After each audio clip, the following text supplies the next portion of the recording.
The heat of a wildfire is nothing compared to the icy fear survivors felt in these stories.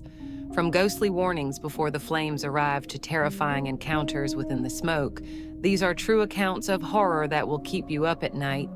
You won't believe what really happened, so stick around and prepare to be stunned. I never thought a trip to Yosemite would end with my car melting on the highway and the sound of screaming trees. But here we are. It's been a week since I got back, and I still can't shake the smell of smoke from my clothes. Or maybe it's just in my head. Either way, I can't stop thinking about that day, about what I saw, what I heard, and what could have happened if I hadn't made it out. Let me back up a little. I'm 29, single, and I live in Sacramento. I work remote, so when my boss announced a company-wide mental health day, I figured I'd take a solo trip to Yosemite. I'd been before with friends, but this time I wanted to hike at my own pace, enjoy the quiet, and maybe snap some new photos for Instagram. The plan was simple: leave early Friday, hike Mist Trail, camp out at a nearby lodge, then drive home Saturday. Just me, the trees, and the kind of peace you only get in places where your phone doesn't work, but peace was the last thing I found. Friday morning was perfect. Clear skies, cool breeze, everything you'd hope for in January. The drive up was uneventful, just me and my Spotify playlist. By the time I hit the park entrance, I was practically bouncing in my seat. The mist trail was incredible, like always. Vernal Falls was roaring, and the mist made everything sparkle in the sunlight. There were only a few other hikers, and we all kind of nodded at each other as we passed. I took a ton of pictures, even a selfie at the top, and felt like I'd hit my stride for the year. By the time I got back to my car, though, things started to feel off. It was the smell that hit me first, not the usual campfire smell you get in the park. This was sharper, heavier, like burned rubber and chemicals. I thought maybe someone's car had overheated, but the lot was almost empty. My car looked fine, so I shrugged it off and started driving toward the lodge. That's when I noticed the haze. At first I thought it was fog, but it didn't move right. It clung to the trees, almost like it was alive. And the closer I got to it, the more that smell intensified. About 10 minutes into the drive, my phone buzzed. Somehow I had just enough service for an emergency alert. Wildfire reported. Immediate evacuation recommended. My stomach dropped. I turned on the radio, but all I got was static. My heart was racing, but I told myself it'd be fine. I'd been through fire drills before. Just follow the road, stick to the plan. But as I drove, the haze thickened and the sun turned this eerie orange. The trees started to look less like trees and more like shadows. Then I heard it. A low, guttural roar, like an engine revving in the distance. Except it wasn't an engine, it was the fire. The sound grew louder, like it was chasing me, and I started to see flames in the rearview mirror. Not just little flames, towering infernos, swallowing the forest behind me. I pressed the gas harder than I ever have in my life. The road twisted and turned, and every bend felt like a gamble. I couldn't tell if I was driving towards safety or right into the heart of the fire. At one point, the heat got so intense that my dashboard started to melt. The plastic warped, and the air inside the car felt suffocating. I rolled down the window, but the air outside was worse, hot, thick, and full of ash. And the sound, God, I'll never forget it. It wasn't just the fire, there was this cracking, like bones snapping, and this high-pitched wailing that almost sounded human. I told myself it was just the trees, but deep down, I wasn't sure. Finally, I saw a ranger station up ahead. There were a few other cars parked outside, and people were running toward the building, covering their mouths with shirts and jackets. I skidded to a stop, barely remembering to throw the car into park before jumping out. The heat hit me like a wall. It was hard to breathe, hard to think. I just ran. Inside, the Rangers were shouting directions, but it was chaos. One of them handed me a wet bandana and told me to cover my face. Another pointed toward a map, explaining evacuation routes. I barely processed any of it. We were there for what felt like hours, but it couldn't have been more than 20 minutes. A convoy of fire trucks showed up, and the Rangers herded us into a line of cars to follow them out. The drive down was agonizingly slow. Flames licked at the edges of the road, and every turn felt like it could be the last. but eventually we made it out. I pulled over in a clearing with the others, and we just sat there watching the forest burn. I never made it to the lodge. The fire destroyed thousands of acres, including the area where I'd been hiking that morning. I found out later that the fire was started by an illegal campfire, and the combination of dry conditions and wind turned it into a nightmare. My car's ruined, and I can't stop hearing those sounds, the roaring, the cracking, the screaming trees. Sometimes, late at night, I wonder if I hadn't gotten that alert, if I'd left the trail just a little later, would I have made it out? Anyway, I just needed to get this off my chest. Be careful out there, guys. Nature doesn't mess around. We thought the neighbor's pool would save us. I still can't believe how close we came to dying that day. And it all started so normally. It was a Sunday morning in June, one of those lazy days when summer feels endless and full of promise. My husband Rick was in the kitchen making pancakes and singing off key to some old Eagles song. I was out back watering our sad little tomato plants.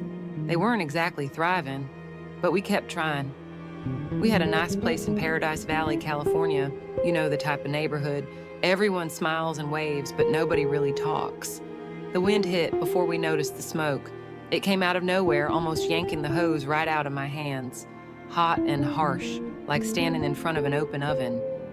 I looked up at the hills behind our house, my eyes narrowing against the glare. That's when I caught the first whiff. At first it seemed distant, like a campfire somewhere far away, but it got stronger with each passing minute.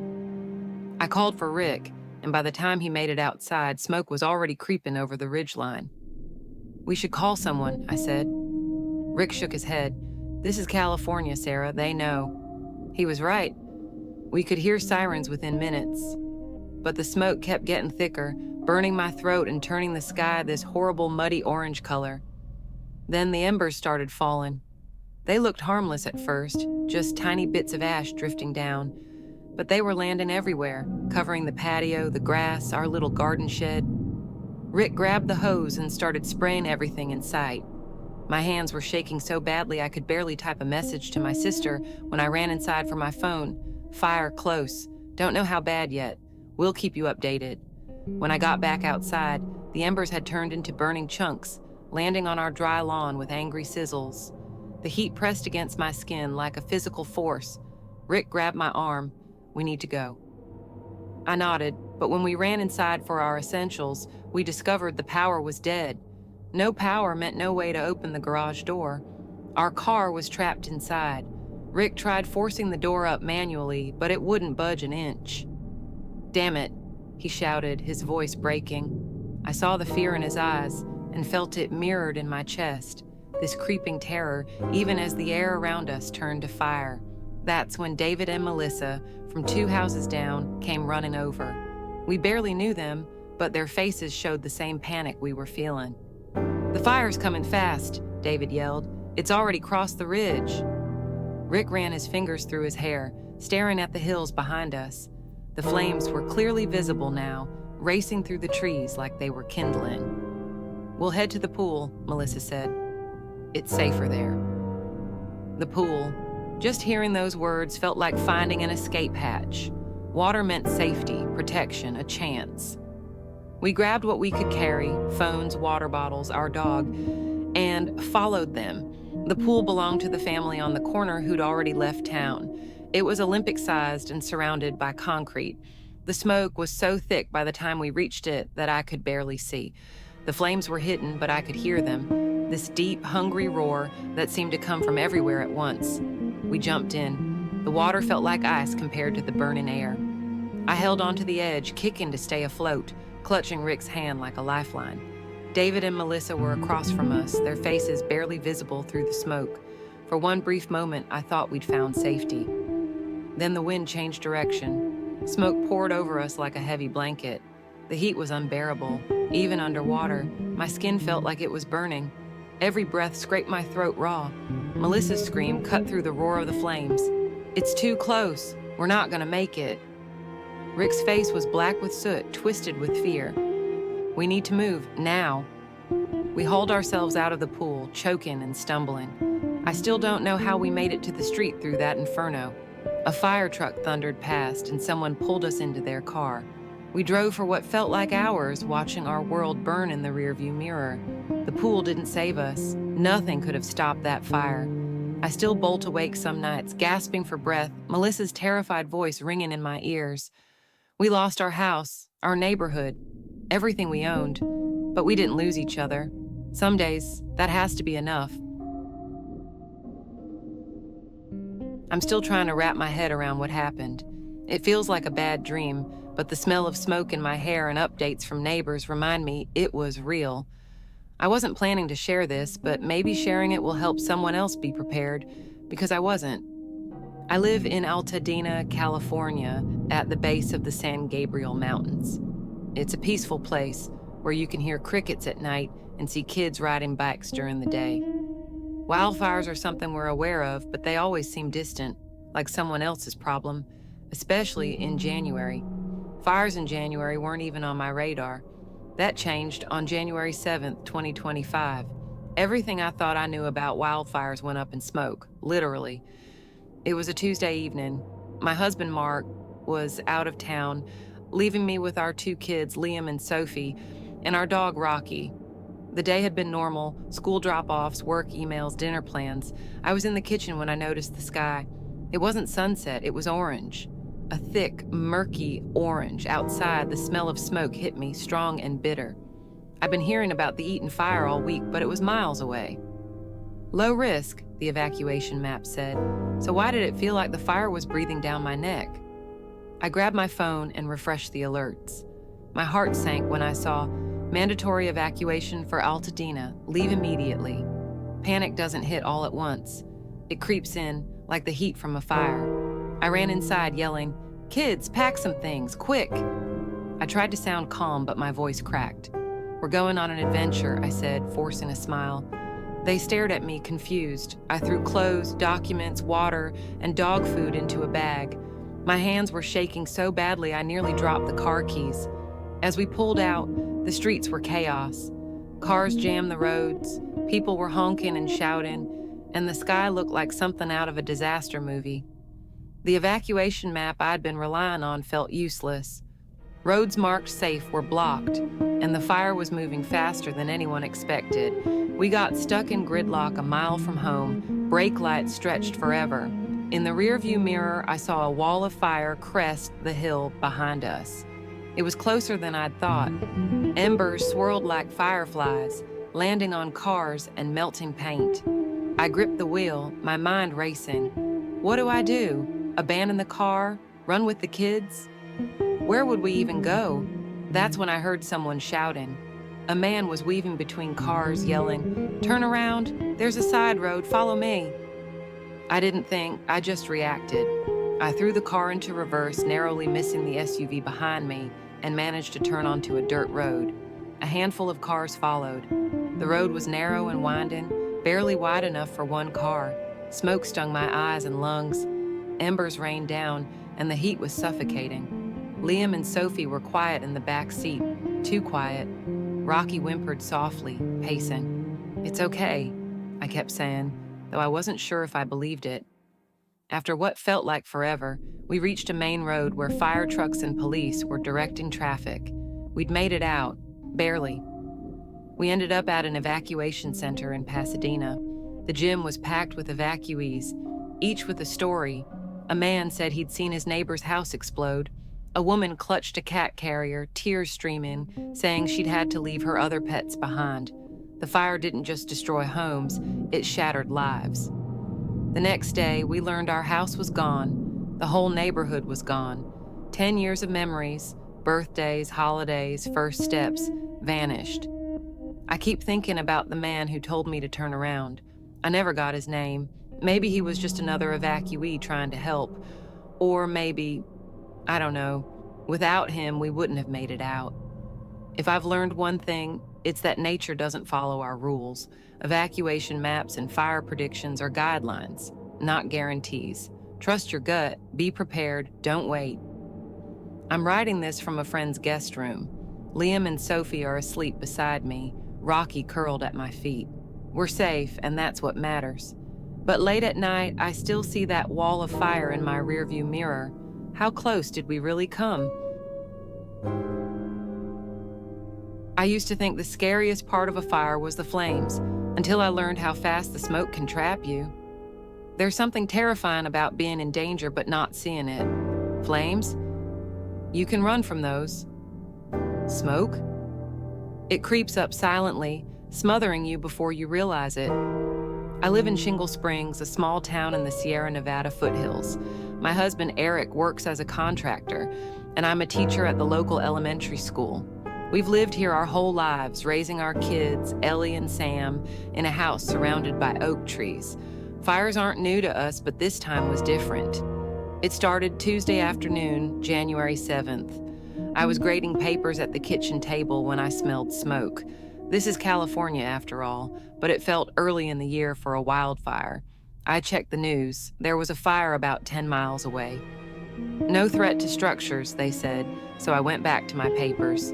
By Wednesday, the fire had grown. Evacuation warnings went out, but not for our neighborhood. Eric and I talked about it. "Do you think we should pack a bag?" I asked. "They'll let us know if we need to leave," he said. Thursday is when everything fell apart. I was in the middle of a lesson when the principal announced over the intercom, "Due to increased fire activity, all students are being sent home. Please follow evacuation procedures." My classroom filled with whispers. "Mrs. Taylor, is the fire coming here?" a student asked. I smiled and shook my head. "No, sweetie, this is just a precaution." By the time school was cleared, the sky was orange. Eric called. "They just issued mandatory evacuations for our street," he said. "I'm packing the car. Get home fast." When I pulled into the driveway, Eric was loading the last of our things. Ellie and Sam stood by the door with their backpacks, and our dog, Max, was pacing. I grabbed the kids, ushering them into the back seat. "Is it close?" I asked Eric. "Close enough," he said, pointing to the ridge. We hit the road, but so did everyone else. The highway was gridlocked, cars barely moving. The smoke seeped through the vents, making it hard to breathe. I tried to stay calm, but every cough from the kids sent a wave of panic through me. Then traffic stopped completely. For what felt like forever, we sat trapped. People honked and shouted, some getting out of their cars. "We can't sit here," I said. "The smoke's getting worse." Eric pointed ahead. "There's a dirt road. It's not on the map, but I think it leads to the lake." We turned onto the dirt road. It was narrow and bumpy, winding through dense trees. The smoke was so thick we could barely see. Ellie started crying. "Mom, I can't breathe," she said. I handed her my scarf to cover her mouth. Finally, the road ended at the lake. We parked, coughing and stumbling toward the water. The air was cooler, but the smoke still lingered. We sat on the shore, our clothes reeking of smoke, and waited. Hours later, a fire crew found us. The fire had burned to the edge of the lake but stopped at the water. We were lucky, so lucky. Our house didn't make it. Neither did most of the neighborhood. But we did. If Eric hadn't remembered that road, we might have still been stuck on the highway with nowhere to go. Now every time I smell smoke, my chest tightens. The kids jump at the sound of the wind, and even Max barks at shadows. We'll rebuild eventually, but that night will stay with me forever, especially the silence before the smoke. God, 48 hours, they said. 48 fucking hours to get out. We barely made it in 2. We lived in this little town north of Sacramento. Lived. Past tense already. Weird how fast that happens. Sam and I bought the house 5 years ago. You know, that whole stupid American dream thing? The perfect starter home that becomes the forever home that becomes the place your kids grow up? Yeah. I was on this mind-numbing Zoom call when my phone went off with an emergency alert noise. You know the one. Makes your heart stop for a second before you even read it. My stomach dropped when I saw it. Evacuation warning, 48-hour notice, extreme fire danger. Like, what do you even do with that? Fires were always this thing on the news that happened to other people, other towns, not us, not here, right?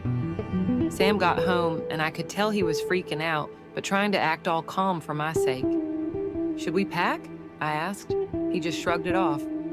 "Probably being overcautious," he said. "But the wind..." God, the wind, it felt wrong. Hot and dry and angry. We were eating dinner when the second alert hit. No more warning. No more 48 hours, get out. Now Sam just looked at me and said shit really quietly, and we just started grabbing stuff. Random stuff, stupid stuff. Like I packed socks but forgot my medication initially. Your brain just stops working. How TF are you supposed to pack up your whole life in minutes? The ash started falling while Sam was throwing stuff in the truck. It looked like snow, but wrong. Everything felt wrong. The air burned to breathe. Actually burned, like breathing in a campfire. And then we hit the traffic and I can't even describe it. Everyone trying to leave at once on this tiny 2-lane road. People abandoning their cars, running. This little girl in the car next to us holding this stuffed rabbit and crying. And the fire, Jesus, the fire. It wasn't like the movies, it was worse, so much worse, like it was alive, hunting us. The heat, even through closed windows, it felt like it was crushing us. I remember whispering, "We're not gonna make it." And Sam yelling at me not to say that, but his hands were shaking on the wheel. And sorry had to stop for a minute. Sam ended up driving us off-road, some dirt path, bouncing around like crazy, and I was just praying he knew where TF we were going because all I could see was fire. Fire everywhere, but somehow he found a way through. We made it to the evacuation center, and I just broke down, sat there crying while Sam held me. Everything gone, just gone. They're saying it burned 50,000 acres. We were 5 minutes from being part of that number. 5 fucking minutes. I should probably try to sleep, but every time the wind picks up, I swear I can still hear it. That sound like something alive, something hungry. I keep telling myself that I should wait before sharing this, but I still can't sleep. My hands are still shaking, probably from all the coffee, but honestly, who knows at this point? My sister's guest room in Oregon feels too quiet after everything. The lavender air freshener she uses just makes me nauseous now.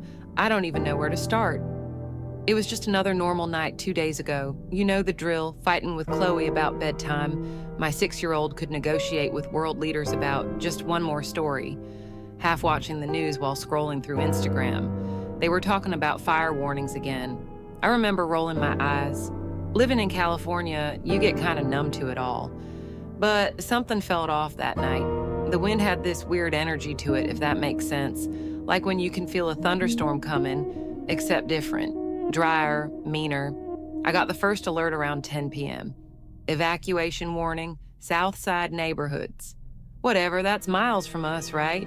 I texted Maria across the street. "You seeing this?" She sent back, "Yeah, but they're probably just being extra careful." An hour later, the smoke hit. Not the usual California haze we'd gotten used to, but thick and sharp like someone was burning plastic. I kept checking my phone, refreshing the local news, texting Maria back and forth. Neither of us wanted to be the first to say we were scared. Then midnight hit and everything went to hell.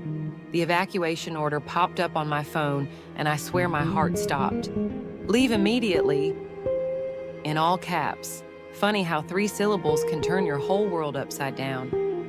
I ran to Chloe's room, grabbed her and Mr. Flopsy, thank God I didn't forget that damn rabbit, and threw whatever I could reach into a bag.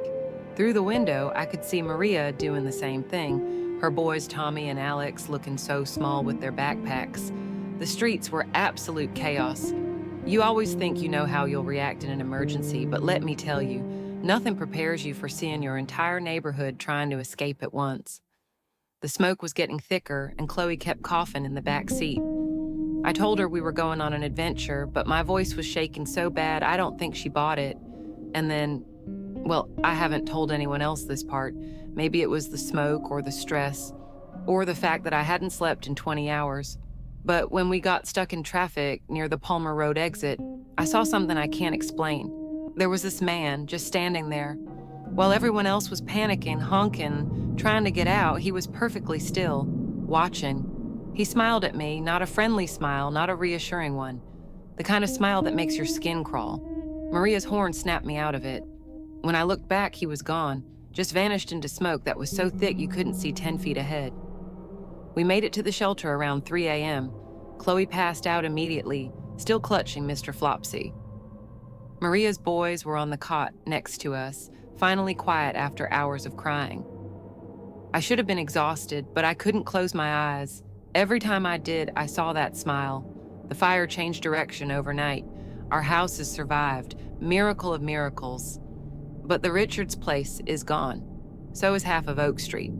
The news keeps talking about wind patterns and climate change, and yeah, I get it. That's the rational explanation. But sitting here in my sister's guest room, listening to the wind outside, I keep thinking about that man, about his smile, about how the fire moved right after I saw him. I know how this sounds. Blame it on trauma or shock or whatever you want. But I know what I saw that night. And I know it wasn't just the fire we were running from. I should try to sleep. Chloe's finally settled in, and my sister keeps telling me I need rest. But every time the wind picks up, I find myself checking the windows, just in case I see that smile again. I still don't know how I made it out of that day alive. It was just another Saturday. I spent the morning cleaning the apartment while my kids were at their dad's for the weekend. Nothing special, nothing exciting. The air outside had that smoky smell we get during fire season. Living in California this long, you start to think it's normal. But this time was different. I just didn't know it yet. Around noon, the sky turned this sickly yellow-gray color, like someone had thrown a dirty filter over the world. It was ugly, but I wasn't worried. Not then. I made a sandwich, flipped on the TV, and figured I'd just stay inside where it was safe. That was the plan until my phone lit up with a message that changed everything. Evacuation warning issued for your area. Prepare to leave immediately. I read it twice, 3 times, my brain refusing to process the words. Our area, that couldn't be right. The fires were miles away. At least that's what I thought until I opened the window. The smoke hit me like a punch to the gut. Stronger now, closer, way too close. I grabbed my go bag from the closet, something I'd packed years ago and kept updated with clothes, water, cash, and a flashlight. Friends used to tease me about being paranoid. Funny how paranoia pays off when your world starts burning. The streets were already gridlocked when I pulled out of my driveway. Cars packed together, barely moving. I called out to some guy speed walking past with a duffel bag. "Do you know where the fire is?" He just shook his head and kept going. That's when the first ember landed on my windshield. One tiny spark that made my heart try to jump out of my chest. This wasn't some distant threat anymore. The fire was here. The highway was pure mayhem. Cars stretched endlessly in both directions, completely stuck. People were leaning on their horns, screaming at each other, giving up and running on foot. Then the smoke rolled in, thick black clouds that swallowed everything in sight. The car right in front of me disappeared into the darkness. The heat was unbearable, like being trapped in an oven. Something in my brain clicked and I threw the car into reverse, cutting across the shoulder. Some man started pounding on my hood, cursing me out as I swerved around him. I didn't care. There was an off-ramp a quarter-mile back, and I prayed it would lead somewhere safe. The exit took me to a winding road through the hills. It was quieter there, but that made it worse somehow. The smoke thinned enough that I could see clearly, and what I saw will haunt me forever. Houses consumed by flames, trees crashing down, wild animals running for their lives. Reality had turned into a nightmare. My hands shook violently on the steering wheel as I kept driving. The road got narrower as it climbed higher into the hills. Smoke started creeping back in, darker and thicker with each turn. Doubt crept in too. Had I just trapped myself up here? That's when I saw her. A little girl standing at the roadside, holding a stuffed animal. She wasn't screaming or crying, just standing there, staring into space like she'd shut down completely. I hit the brakes and jumped out before I could think twice. "Hey!" I ran toward her. "What are you doing out here alone? Where's your family?" She didn't respond, just looked at me with vacant eyes that made my skin crawl. I knelt down and gripped her shoulders. "We need to go right now. It's not safe. Please get in the car." She nodded slightly. I helped her into the passenger seat, buckled her in, and drove like hell. Everything ahead was a nightmare of smoke and flames, but one thought kept me going. Get out, get out, get out. We finally found safety at a school gym 20 miles away. They'd turned it into an evacuation center. The air was still hazy with smoke, but at least we could breathe. I tried to get the girl's name, but she stayed silent. clutching that stuffed animal like a lifeline. Eventually, a volunteer took her to join other kids who'd been separated from their families. I never saw her again after that. But sometimes when the wind shifts and brings that faint smell of smoke, I think about her, about how close we came to not making it, and about all the people who didn't make it out at all. My husband said staying put was safer than getting stuck in traffic. He was wrong. It started like any other Saturday morning. The sun beat down on the pavement beneath a cloudless blue sky. We lived near the edge of the hills in a modest 3-bedroom house with an aging roof Kevin always promised to fix next summer. It wasn't much, but it was ours. I was pouring my second cup of coffee when my phone buzzed. Evacuation advisory for areas near Dry Creek Canyon. Potential fire hazard. Frowning, I showed Kevin the alert. He barely glanced at it. Just an advisory, no need to worry. I wanted to trust him. Kevin was always the level-headed one, but something about the dry wind that morning felt dangerous.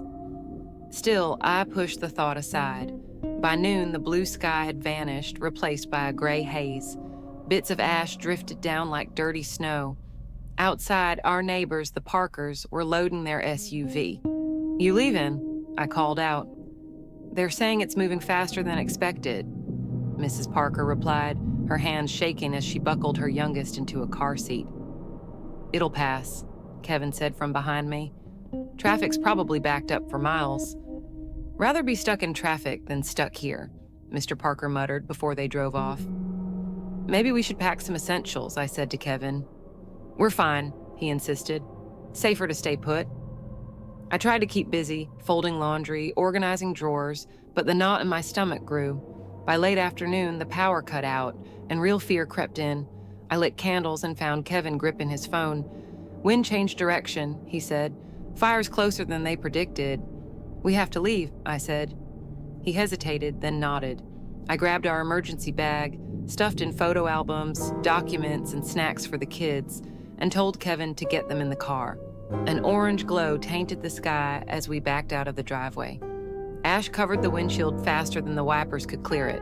The air reeked of burning wood and chemicals. The main road was chaos. Bumper-to-bumper traffic, horns blaring, people shouting.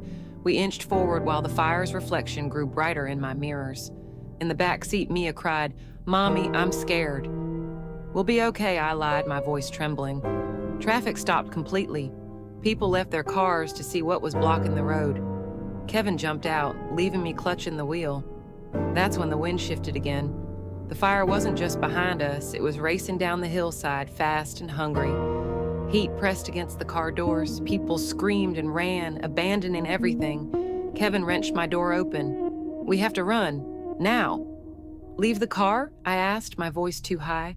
"It's our only chance." We grabbed the kids and ran. Every breath burned.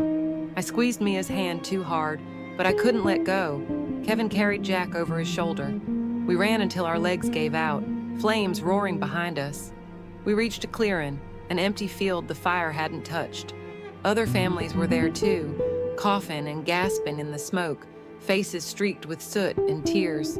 We spent the night watching everything burn, houses, trees, cars, all of it reduced to ash by morning. Kevin doesn't talk about that night anymore. I see the guilt in his eyes, especially when he thinks I'm not looking. I don't blame him, but I catch him staring out windows at night, lost in memories of flames. The nightmares are getting better, but I still wake up feeling phantom heat on my skin. The sound of crackling wood haunts my dreams. And always, one question lingers. If we'd left when the first warning came, would things have been different? I'll never know. But I've learned to trust my instincts and to run from fire while I still can.